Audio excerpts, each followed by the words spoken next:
Hello, everyone. Welcome, welcome.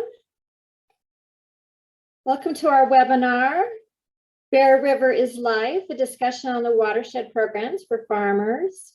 My name is Ann Neville with the Nature Conservancy. As people are joining, I'm going to go over some housekeeping items. Sorry, I can't talk today. Just so you know, these housekeeping items will be posted in the chat. On this webinar, don't panic, but you will be muted and your camera will be off. And the chat box is off. You can't do these offline chats to each other, sorry. This webinar is also going to be recorded and the recording will be posted online. If you have questions at any time, you can type your question in the Q&A box in the Zoom square at the bottom. At the end of the panel discussion, we will moderate questions submitted in the Q&A as time permits. Janice Garner from the Sageland Collaborative, who has really helped me, she has done most of the work in getting this webinar together, will be doing her best to moderate your questions. And we really thank her for doing that. We welcome your input on the discussion questions. As soon as the webinar ends, you will be prompted to participate in a short survey that contains those questions. A link to the survey will also be emailed to you after the event. Links to the resources we reference should have been already emailed to you prior to this webinar, and it will also be emailed to you in a follow-up email. If you did not receive this email, please let us know in the Q&A box. So, welcome again for those of you who came in a little late. My name is Ann Neville with the Nature Conservancy. The purpose of this webinar is to convene people. We are sorry we had to do this online, but COVID is preventing us from meeting in person. We wanted to convene people working on Bear River, the watershed health. We want them to promote collaboration on watershed projects and allow an opportunity for you all to provide your thoughts and comments. Our panelist questions are geared to understanding how we can collectively put the lower Bear River watershed puzzle together as we move forward. So, for over 10 years, a team of stakeholders, which we call the implementation team, comprised of natural resource professionals from government agencies, nonprofits, Utah State University, and others, have been implementing the Lower Bear River Conservation Action Plan.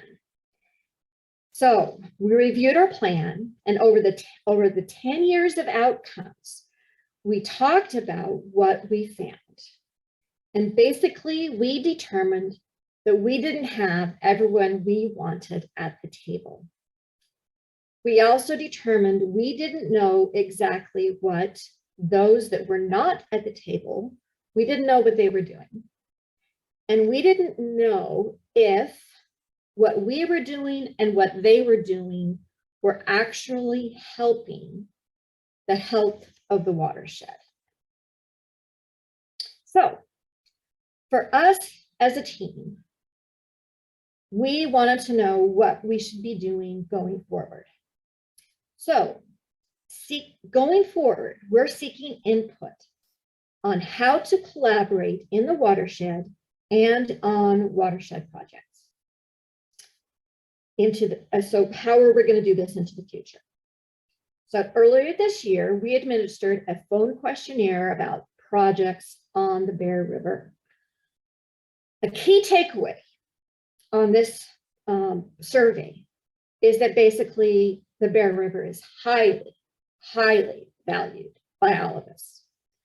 When we asked how people valued the Bear River in one word, basically they said, it is life. And another key takeaway we learned is that people like you are all involved with a lot of different projects that improve the health of the watershed, either on your farm, on your ranch, or a waterfowl management area or other place that is in the watershed. There is a spirit of collaboration already on the watershed. People work with others, or they are interested in doing so. And for the most part, people want more. They want more collaboration, they want more information, and they want to know whether or not their project or other projects are helping the river, the watershed, or what is happening collectively. So for your information, a summary of the questionnaire results is included in the resources that we sent to you in the email. And again, we'll have a link to that post webinar. So the next part of this webinar is we want to introduce you to some of the watershed programs that are available for collaboration. And this is just a little snippet. This isn't exhaustive, but we just wanted to let you know what is available. And we also have a one-pager or two-pager that has some links, and we want to add to that also. This was pre-recorded, and we want to let you know that where we really appreciate those people doing these pre-recording. And let's go ahead and hit play on these brief introductions, and then we can get to our panelist discussion.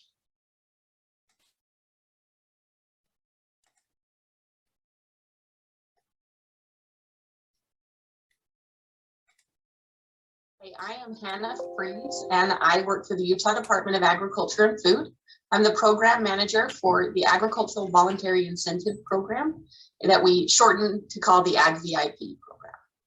So the Ag VIP program is an incentive for producers, specifically in the animal agricultural industry, it's an incentive for them to get and follow comprehensive nutrient management plans.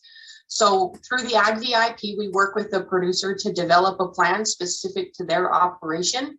We help them take soil tests and manure tests and then implement that plan using best management practices to improve their operation and while also improving water quality. So the positive outcomes from enrolling in the Ag VIP, one major benefit to our animal agricultural producers is that they are protected through the Division of Water Quality from fines and penalties in the event of a catastrophic weather event, and if there may be a discharge from their facility. If they're enrolled in Ag VIP and following their comprehensive nutrient management plan, they will be protected from those fines and penalties. Get a hold of me through the Utah Department of Agriculture and Foods website, utah.ag.gov, and there is a link for the Ag VIP program on that website.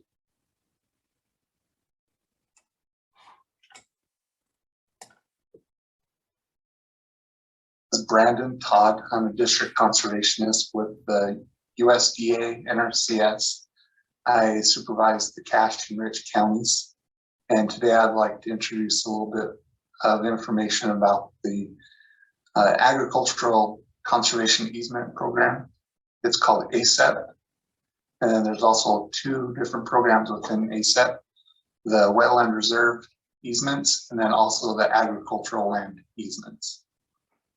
The first one is the Wetland Reserve Easement Program. This is for where NRCS is able to provide an individual technical and financial assistance that goes directly to the landowner, and it would purchase the easement on a wetland to allow the wetland to stay wetland and not be converted to any other land use types, such as residential or commercial. These easements are in perpetuity. NRCS pays 100% of the easement value, and then also up to 75 to 100% of the wetland restoration costs. Next program is called the Agricultural Land Easements Program. We call it ALE. This is where NRCS is able to provide financial assistance to partners, so a third party, for purchasing ag land easements. These protect ag lands from development and keep the land in production NRCS is able to contribute about 50% of the fair market value of the ag land easement. Some of the benefits of ASEP are they're able to keep ag land in family hands, keeps people on the land longer, provide income to farmers and producers. We're able to protect our nation's best ag soils and grasslands.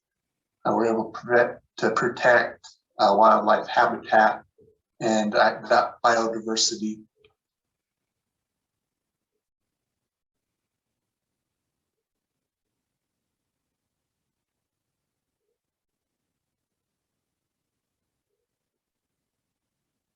My name is Tyler Thompson. I'm the Watershed Program Director with the Department of Natural Resources. I oversee a program called the Watershed Restoration Initiative, or WRI. WRI is now a 15-year-old program that is a partnership-based program. We work together across ownership boundaries to improve the land and complete projects here in Utah. We focus on improving 3 ecosystem values. Any project that has a benefit to ecological diversity and water quality, water quantity, as well as improving access to and our uses of natural resources. Those are the three legs of the initiative that we often talk about. So a project that does well through WRI is one that may have an upland component, may have along with it a component in the streams or in the riparian areas. We really work on projects that take place from the bottoms of our rivers and streams to the tops of the mountains. So the WRI is a grant program. We also gather funding from partners. So it's completely open to all landownerships, including private landowners. Private landowners can get involved with projects that are being completed now, or they can develop and push forward their own projects. A lot of times we incentivize public land managers to include adjacent private lands within their project boundaries. So we often tell folks that are not familiar with the program or just getting started in WRI, the best way to navigate the process is for us to kind of link you with either one of our restoration biologists or one of the folks that has been through the process before and has been successful, because we want you to be successful. We want you to have a good opportunity to receive funds through WRI.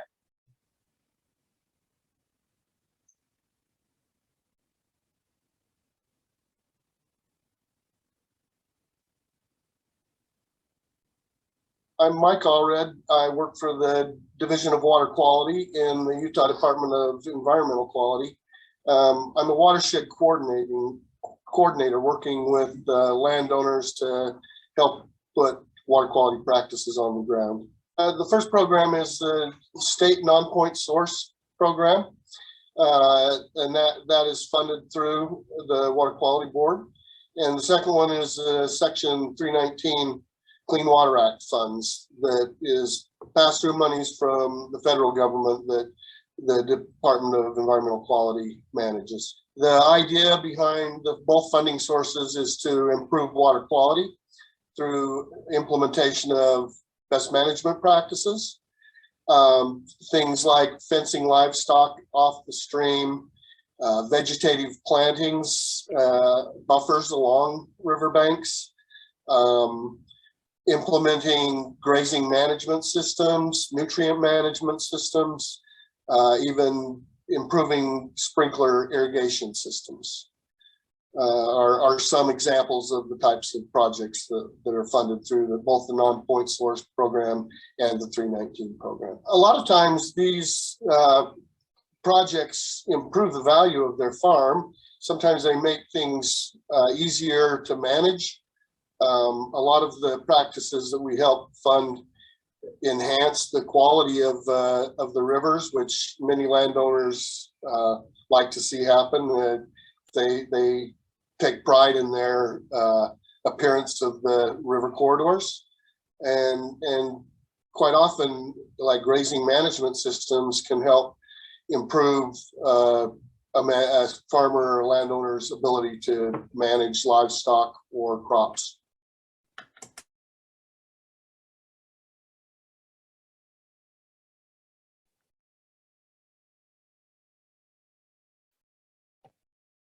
All right.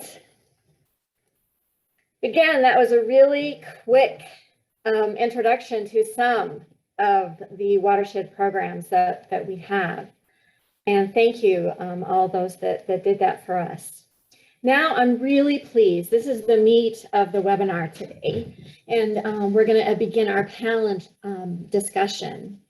As a reminder, we are going to welcome all attendees' input as you will be prompted to participate in a short survey as soon as the webinar ends. A link to the survey will be emailed to you after the event, but hopefully you'll respond to right after the webinar as your brain is hopefully thinking about all these things and questioning all, hopefully a lot of this will come out in the question answers.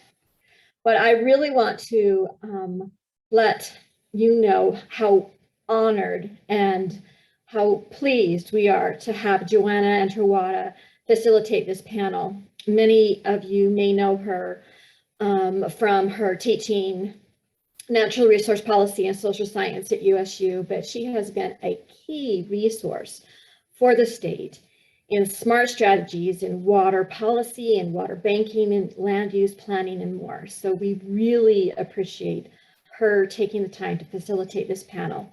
Thank you, Joanna, and go ahead and take over.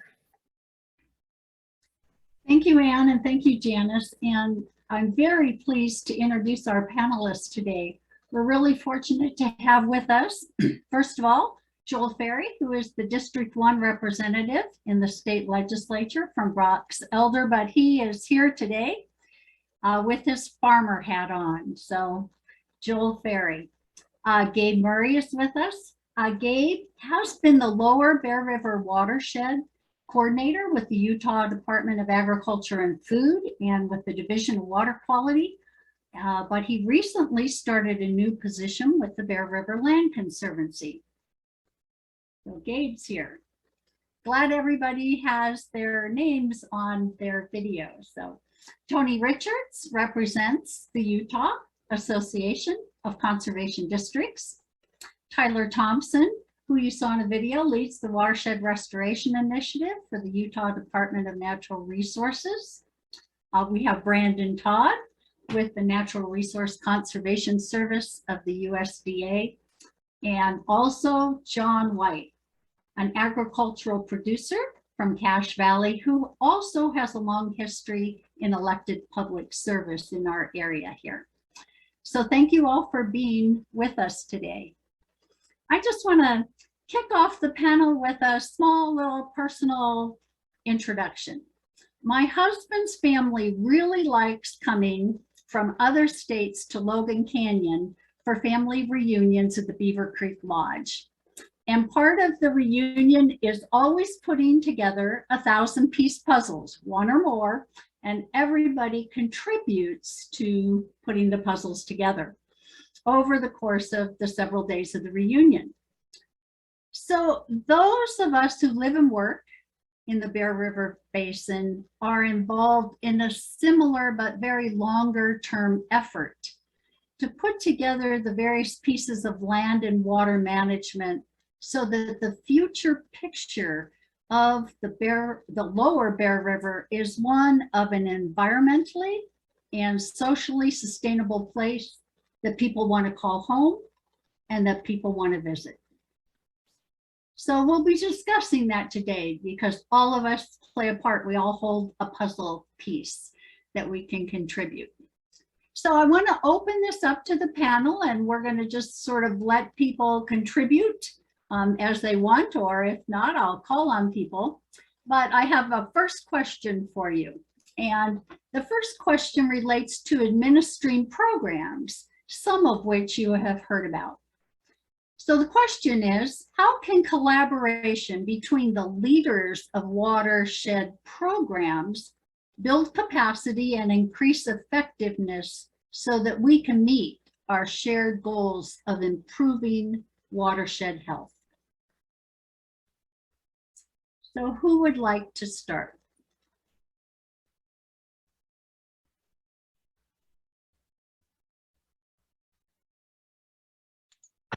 Joanne, this is I guess Brandon I'll- Todd.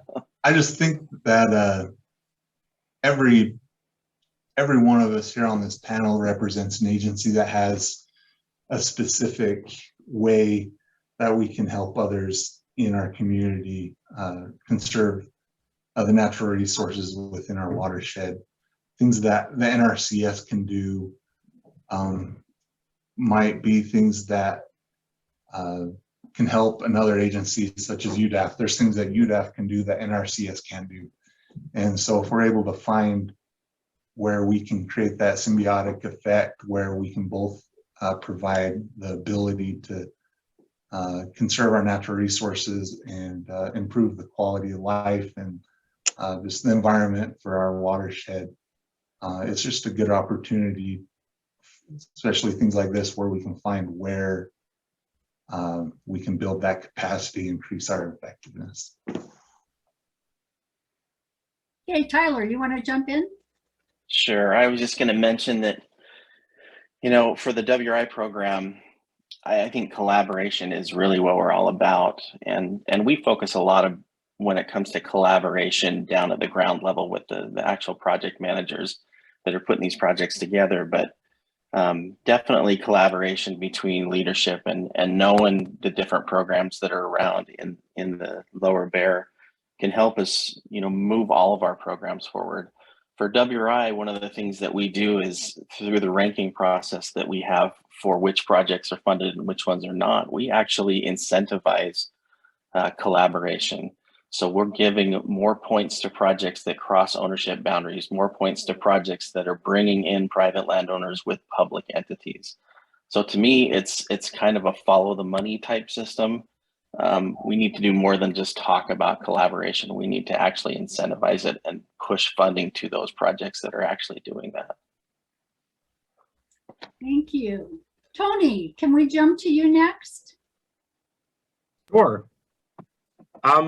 One thought, I guess, in this question here that we've noticed in the soil health program that's made it successful to this point, and I mean, it's a very young and new program, but it has been focusing on the landowner, focusing on who's our customer, essentially, I think is one thing that's helped us in our collaborative work. We've got, you know, interagencies, NRCS and UDAF have a lot of partnership building in this realm of soil health, but ultimately we're only going to be able to be effective and successful if our focus is on the needs of the producer or the landowner, you know, meeting their priorities. In the end run, they're the ones who have to be successful. They have to be considered. If the landowner isn't able to achieve their goal, then we haven't accomplished anything. So that collaboration needs to also ultimately, you know, involve the landowner, involve who's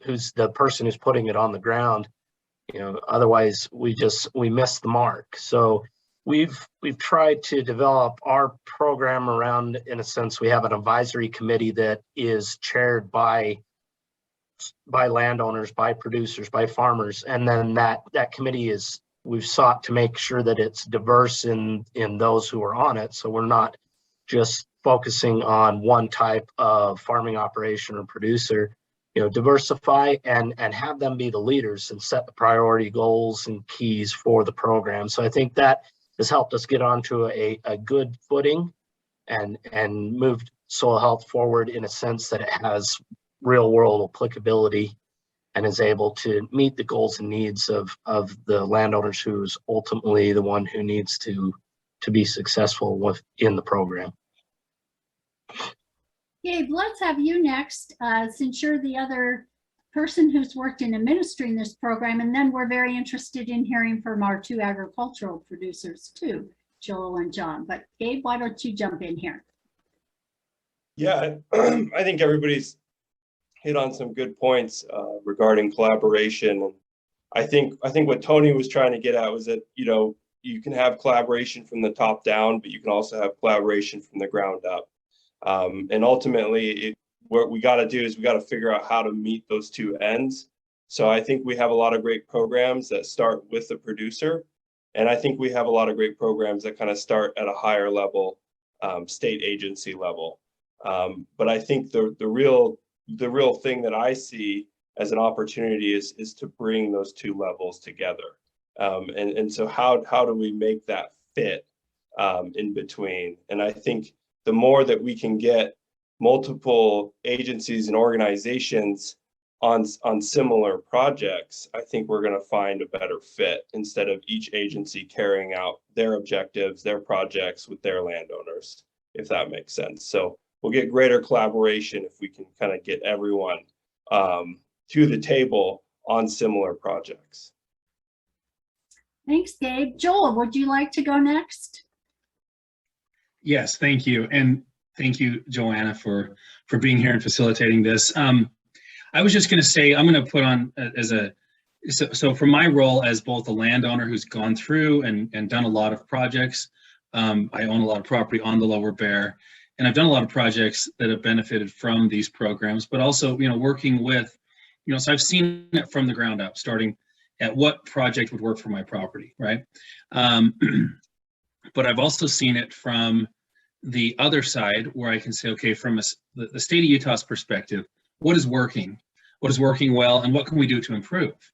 And I see like our individual programs have been working really well. And one area that I feel like needs to be improved is that collaboration between programs. And so I've actually I'm running legislation this year. We're creating an Office of Conservation within DNR that will help facilitate this, that will help coordinate so that you have a clearinghouse. It doesn't take responsibility from soil health or from WRI or GIP. But what it does is typically you find a producer, when a producer wants to do a project, if they're willing to do one, they're willing to do multiple. And so what else on their property or their land, what other things can we do to benefit our watershed, to improve, both environmentally and socially, the sustainability of our watershed? And so having a coordinating office within Department of Natural Resources that'll work closely with Department of Ag, it'll work closely with DEQ, can create, I think, a more of that collaborative effort that will oversee what we're trying to accomplish. And so it's a big lift, it's a big deal, but I think long term this is going to be. I look at models in other states. I mean, I think that there's so much opportunity here. The Bear River in particular is a focus area, and we have conservation groups, we have federal partners, state partners that all want to do work here, and let's get the most out of it that we can and make it the best it can be. And so I think this is awesome, and this is how we, again, ground up, top down, however it's going to get accomplished, we make it happen. So I'm excited about the prospects and the future. Thank you. Thank you. John, you've done some innovative things and been involved in a lot in Cache County here. Give us your response to this question. Yeah, I'm happy to be here. I really like Joel's idea of collaboration and total farm, total everything, working together to not only fix one part, but fix it all. But I think sometimes we lose track of who the landowner is, because if you take, and then I don't know what area you're considering the Lower Bear, where that starts exactly, but if you just take Cache Valley, where I'm mostly involved, everything from Blacksmith Fork clear to the other end is private. Everything the other way is public. So if you want to improve the Little Bear and some of those, that's all private ground, and you can collaborate all you want, but somehow we got to get the people that own the ground involved in it also. And I think we're working good with that. I think I've been a county man. I think we got to get them involved when you talk about the wildlife part of it and where the housing's going up on the wildlife, where they winter. And somehow we got to come up with a plan where everybody benefits. We talk about the farmer. Well, if he's not making a profit, he's not benefiting. And so that's got to be part of it also. And Brandon's with easements, somehow we got to make it easier for it to happen. I don't know what that might be, but I'm glad we're working together. I know Gabe's done a lot of projects, conservation districts. Joel's helped us get some spray. The more you get working together, the more everybody sees that it's working and the more they're enthused to help out also. Well, thank you all for that, your contributions to this question. So let me go to the second question. And this next question relates to agricultural producers specifically, and that's sort of the direction we've been talking. So here's the question: how can collaboration between agricultural producers build capacity and improve land and water management, all while helping to meet these shared goals of improving watershed health? So we talked about coordination between programs. Let's pivot and look at coordination between agricultural users on the ground. And so let's start this one with Joel and John, and then go back to getting some perspective from administrators of programs who've worked with lots of different people. John, this kind of picks up on where you were leaving off. So let's start with you and then go to Joel. Well, I think you get, when agriculture producers see something work somewhere on their neighbor's place, they're happy to cooperate. For instance, we have a big problem with Medusa Head in my end of the valley. We had trouble getting help, getting things done. Joe came to a meeting and saw where we had getting the spray out. As soon as he sees the problem, as soon as the neighbor sees that we're controlling it, it spreads. But somehow there's got to be somebody that gets it started. That's the problem. Once, you can talk to Brandon, and I'm a big believer in the Utah Association of Conservation Districts. I've been there forever. But once, the best way to get producers to spread out is to see success on their neighbor's place. If they see that I say I overgraze, or another example is the Little Bear River. We got that all organized and everybody on. We moved up the quality of that 2 degrees. I mean, farmers are willing to help. They're scared to jump in and try, but once they try, it's easy to continue on. If they see their neighbor having success, they want to get in on it too. Joel, join in here. All right, and I think John is spot on this one, but it really, it does take that willingness initially for someone to take the lead. And I can tell you across the board, like me, I'm not one to just sit back and just do my own thing. I mean, I'm telling my neighbors about everything I'm doing. And whether it's cover crops, piping of ditches, laser leveling ground, conservation easements, stream bank restoration on the Bear, all of these things. But it starts out with a trust, and you have to have trust of whatever agency you're going to be working with.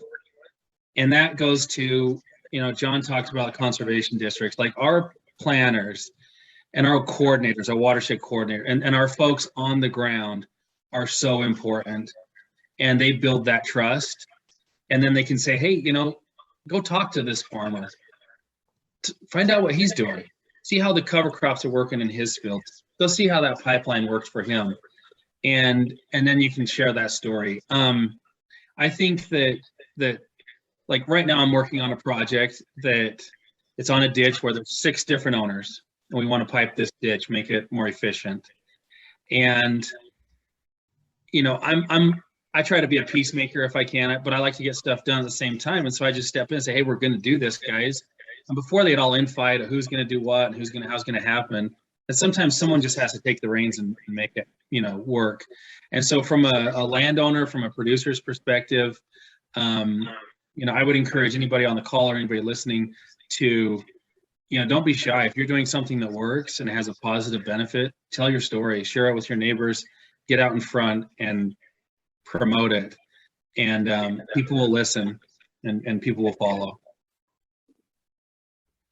So let's go in reverse order on this one and get some quick thoughts from those of you who administer programs of sort of what you've seen with cooperation between agricultural producers and what seems to be a key element of that. Tony, Gabe, Tyler, and then Brandon.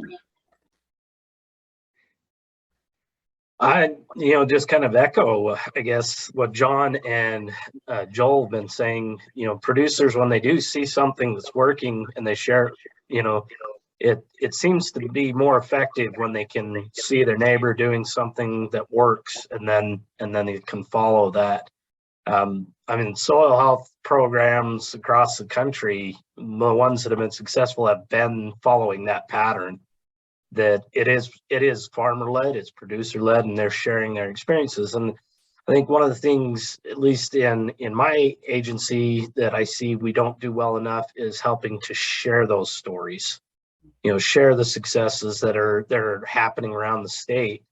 With different projects that farmers and ranchers are accomplishing. So I'd say if we can help them get their story out there, it will help inspire others around the state and say, hey, I've got that similar situation. That would be something that'd be helpful for me. Yay. Yeah, I think everything that's been said is right on. And I do think, though, that from like a project development perspective, our farmers and our ranchers and our conservation districts are really that first step, right? We can't necessarily bring projects to them from the top down. Those projects have to come from the bottom up.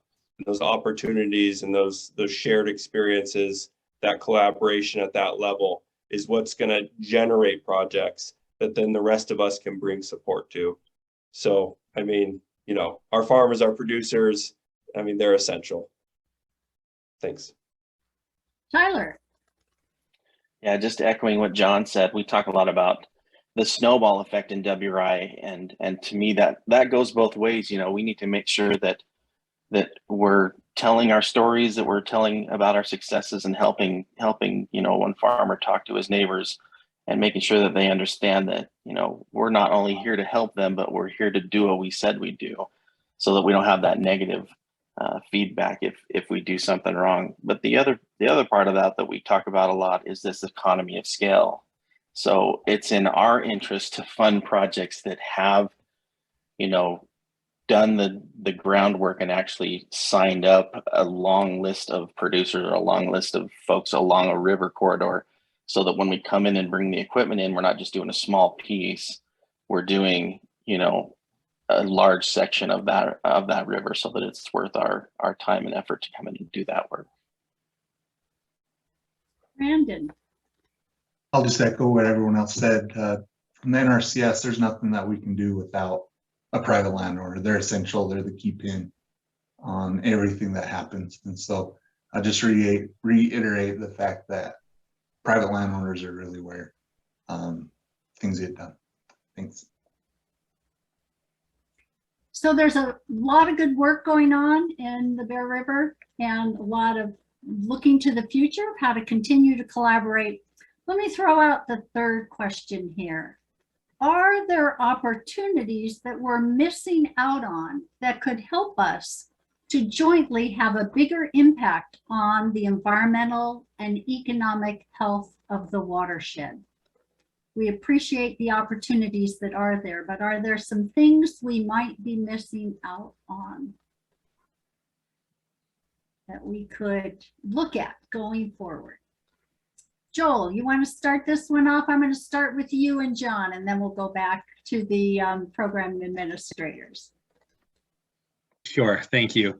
I'm not aware of all the different opportunities that are out there, but I can tell you one thing that's really been important to me, and I think long-term has broad-ranging benefits for agriculture, but also for the environment and local economic, is conservation easements. I know that there's significant effort, especially in the Bear River right now. There's a lot of focus. We've got a lot of really good partner groups, but landowners. I go out and I promote and I talk to landowners about conservation easements, and there's still so much hesitancy because it's that perpetual nature, right? It's forever. And so an educational campaign, something, because when we think about conservation easement, we're protecting the land so that it will stay in agriculture, it'll stay in production, it's going to help benefit that local economy. But then you also have that protection of the water resource that goes along with it. And those two hand in hand are, I think, oops, sorry, my phone's ringing. Those two hand in hand are the biggest benefit. And in my mind, in my world, again, I think that's where we could really jointly together have a huge impact. John, we're going to have you weigh in, and I happen to know that you have been involved in putting conservation easements on your land. So, but whether you want to tag onto that or just more generally answer this question of, are there opportunities we are missing? Whoops, John, can you unmute? Great, thanks. Is that better?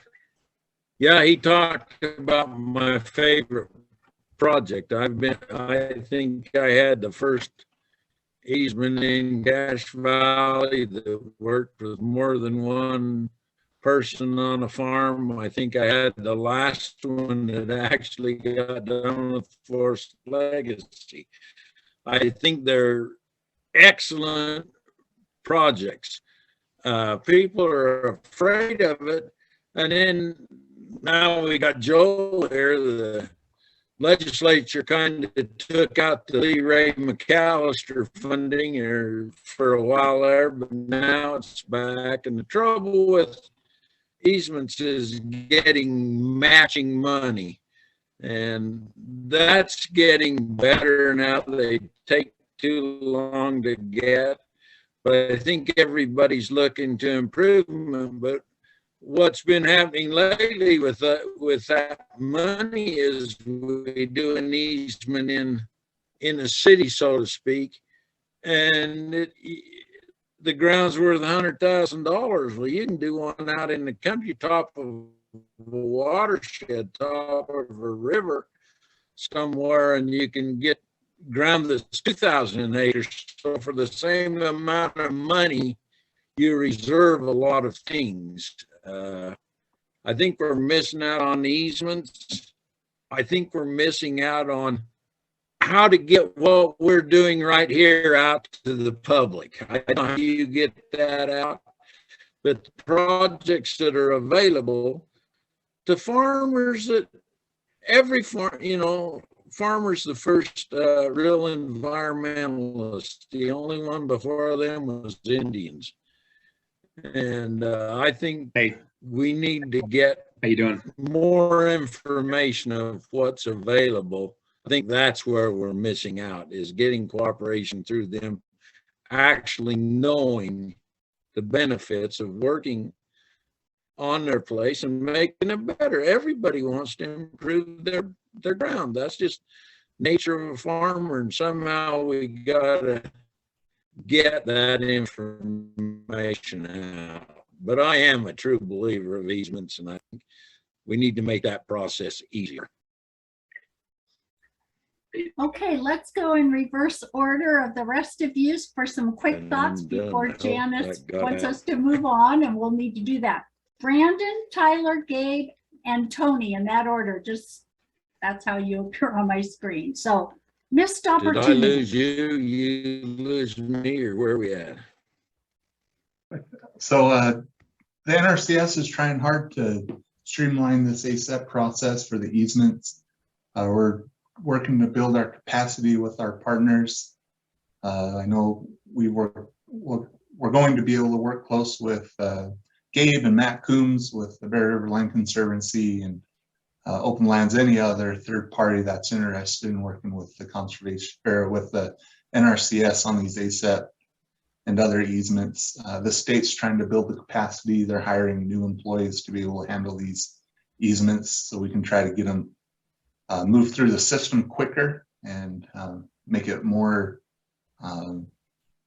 easier, I guess, for the producer to be able to go through it. I agree. I think this could be a very big thing for our area. We just need to build the trust with the private landowner to have them feel like it's something that is worthwhile for them and that the process will be worth it in the end. Thanks. Tyler. I think the discussion seems to be centered around easements. I will say that WRI doesn't fund easements, but we definitely take into consideration if that land has been protected in some way before we fund a project.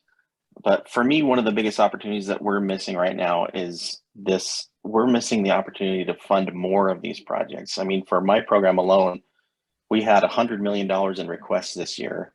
So the upswell of interest and shovel-ready projects is there before us. We need to figure out a way to push these forward and fund these and get them going. Thank you. Gabe. Let's see here. Yeah, in regards to, can you hear me? Yeah. Yes. In regards to Tyler's comment, I would agree. I think there are a lot of projects out there, and I think one of the things we need to focus on, or what could be a missed opportunity, is alignment of funding. So, you know, we have various organizations, various agencies that are providing different funding pools and have different objectives for that funding, but getting some of that funding to align to help get more of these projects on the ground is something that I think that we have to focus on, and something that can kind of push us forward. Thank you. Tony. Yeah, I just echo, you know, what's been said. There is a lot of projects. There's a lot of opportunity out there, and it's getting those together. I mean, there are cross interests, you know, with resource concerns and things like that from one program to the other. We can utilize that, being able to align them and get more work done that meets goals of multiple programs. I think we miss that opportunity a lot. And then the other side note, just re-echoing, I think the other missed opportunity that we have is getting the public aware and knowledgeable. As Joel was talking about, you know, there are so many good things that we do in all of our different agencies and groups, and that landowners are doing that are a benefit not only to their own ground, but to all of the citizens in the state. I mean, we have environmental and economic benefits that we have. We need to be able to not miss the opportunity to garner the public support so that we can continue to have opportunities that when funding, you know, is presented in the legislature or something like that, that the public can see that we're doing something good with it, and they don't see it as just another government spending program or something like that. So I think we miss that opportunity to get more of the public on board. I think there's a lot of these things that, whether you coming from the environmental side, the ag side, we can find some very good common ground when it comes to conservation that garners everybody's support. Well, thank you for all of the comments that you made, and for ending on that note of we're working together, and it has a public benefit in addition to the private benefits to the landowners, and how do we work together to promote that. So I'm going to hand it back to Janice, and thank you again to all the panelists. Wonderful. So we've got about 8 minutes for some questions that have come in. And if folks have some questions that they have for anyone on the panel or some general comments, please again use the Q&A tool there on the Zoom on the bottom screen there. But one question is, are folks familiar? Is there any kind of common platform to share successes, especially, you know, for private landowners or ag producers to share what they're doing with the public? I think social media is about as common a platform as we have these days. I know for my program for WRI, just within the last year, we started our social media platform just as a way to, you know, share our goals and objectives, share our processes, and share our successes. And when I say our, I mean all of our partners. So to me, social media has become pretty important in our program.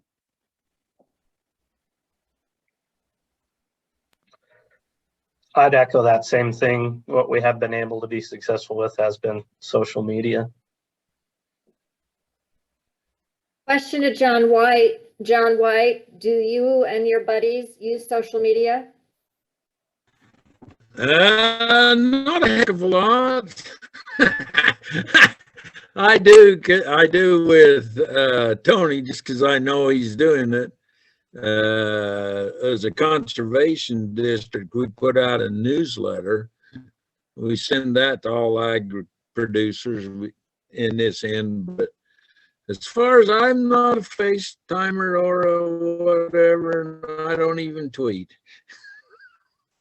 So I don't know how much social media we do. So here's another question that kind of follows this theme is that Thank you. we've established that, you know, the private landowners are key in this landscape, and also that landowners will try and replicate. Will try and replicate the success of their neighbors. Any thoughts on approaches to finding and engaging that first landowner? We'll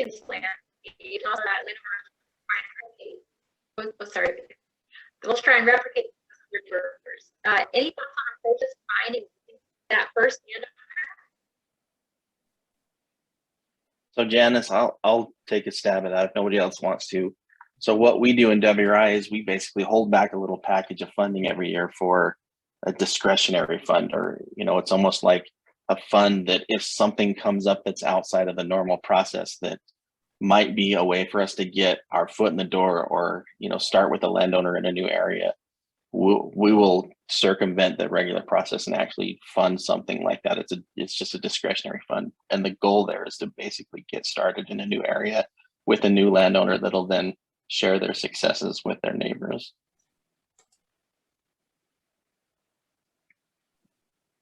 Great, thanks, Tyler. So I'd say one of the things that we've been successful at is utilizing conservation districts, you know, where they're a board of farmer producers from the area.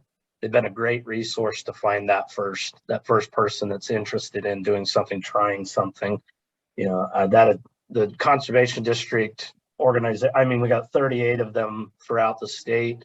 They know their neighbors. They know what's going on. They're great on the ground resource that we've been very successful to work through them to find who to start with.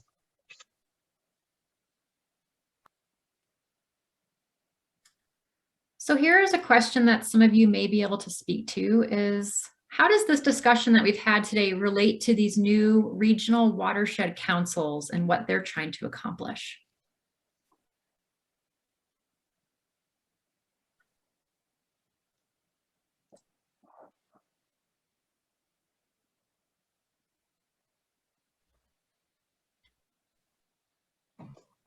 I'll take a stab at this one if you'd like, Janice. So the regional watershed councils were established and set up so that we had some influence. They don't have necessarily any authority or governing authority, but established to look at each individual watershed, because when we look statewide, you know, the needs that exist on the Colorado are different than what exists on the Bear or the Provo or the Sevier, and so each area is unique. But having a coordinated effort, because again, we all recognize, and we've talked about this, there are limited resources. And if we start picking apart each other and not like looking at the broader goal of what's best for the state of Utah, and, you know, in our interest up north here, we want what's best for the Bear River. But I like, you know, some of the agencies now have like roaming funds where they'll really focus on an area, on a watershed, and then rotate to another.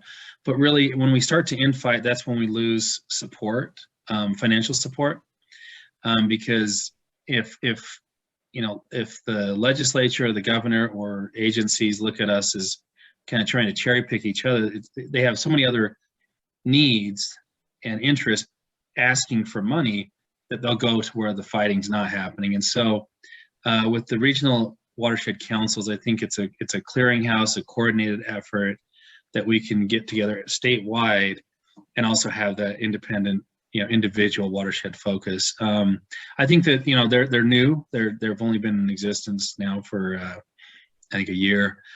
So they're getting started, but I think that they'll play a critical role as we look forward in identifying key areas that need to get, have a focus, key areas that need additional support.